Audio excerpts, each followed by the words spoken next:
Selamat datang di seri BIMTEK Pengawasan Online Tahapan Pemilu Serentak tahun 2024.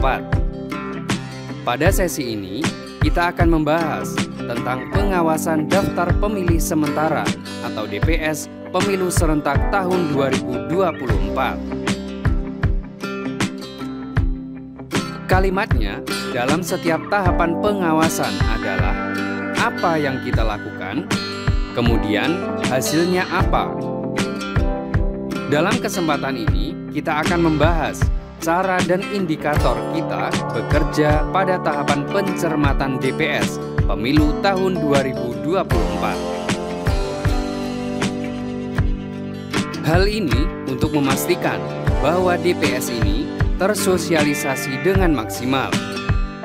Dengan tersosialisasi secara maksimal, harapannya akan ada tanggapan secara maksimal.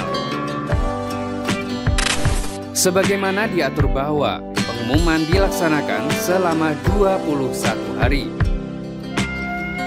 Sosialisasi ini dilakukan oleh PPS dengan cara memasang seluruh DPS di balai desa. Harapannya untuk masyarakat semua dapat berbondong-bondong ke balai desa melihat datanya apakah masuk dalam DPS, serta melihat apakah ada kesalahan yang perlu dilakukan perubahan. Kepada partai politik, diberikan salinan DPS sebagaimana partai di tingkat kecamatan menerima salinan DPS oleh PPS melalui PPK. Dengan format sama persis dengan pengumuman, harapannya partai juga melakukan hal yang sama untuk melakukan pencermatan dan memberikan masukan. Demikian halnya kepada Bawaslu dan jajaran. Harapannya terhadap DPS, Bawaslu melakukan pencermatan untuk jadi bahan masukan kepada KPU dan jajarannya. Pada tahapan ini, kerja Bawaslu sebagai bagian dari penyelenggara memastikan semua berjalan secara maksimal, baik kepada KPU, kepada partai politik, juga kepada masyarakat luas. Dalam kerja ini, kepada Panwas untuk mensosialisasikan dengan membuat pamflet dan menyebar secara masif dengan mencantumkan alamat kantor Panwascam maupun nomor posko aduan kawal hak pilih. Juga menyampaikan ke stakeholder sesuai dengan tingkatannya, baik secara lisan, juga secara tertulis ataupun juga bersurat. Kepada partai politik, PPK, PPS, juga kepada tokoh masyarakat untuk melakukan pencermatan, meneliti, dan menganalisa atas DPS yang diumumkan. Banyak hal yang bisa dilakukan dalam mensosialisasikan DPS untuk mendapatkan tanggapan. Tentu sesuai dengan kearifan lokal, juga dengan potensi yang dimiliki oleh masing-masing Panwascam. Pada tahapan ini, ada dua indikasi kerja oleh pengawas secara internal, yaitu melakukan 1. Pengawasan tidak langsung, serta 2. Pengawasan langsung. Pengawasan tidak langsung dengan melakukan pencermatan, dengan melihat data yang ada, data yang diterima dari jajaran KPU.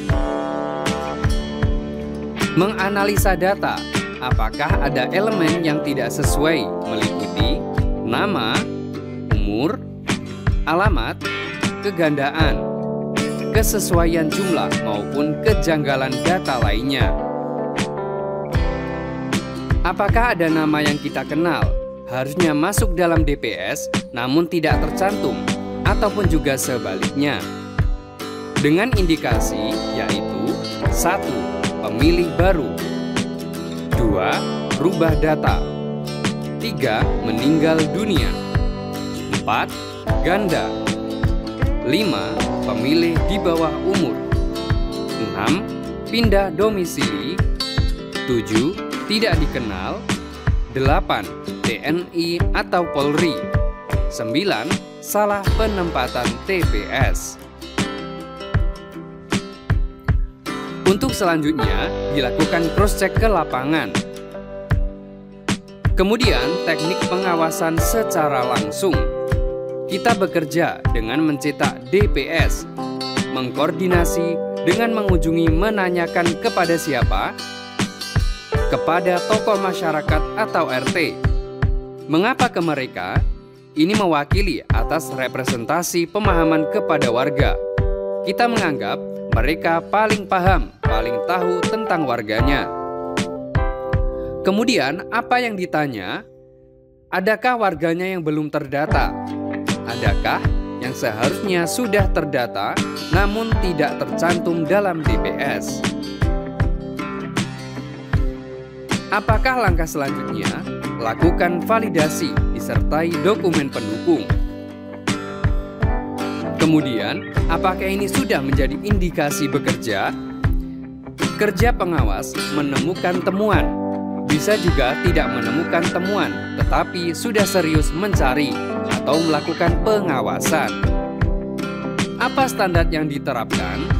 Mendatangi minimal 10 tokoh di desa untuk dikoordinasikan. Kemudian, apa outputnya? Hasilnya dituangkan dalam formulir model A dan dilaporkan secara berjenjang. Selamat mengawasi dengan riang gembira. Bersama rakyat, awasi pemilu. Bersama Bawaslu, tegakkan keadilan pemilu.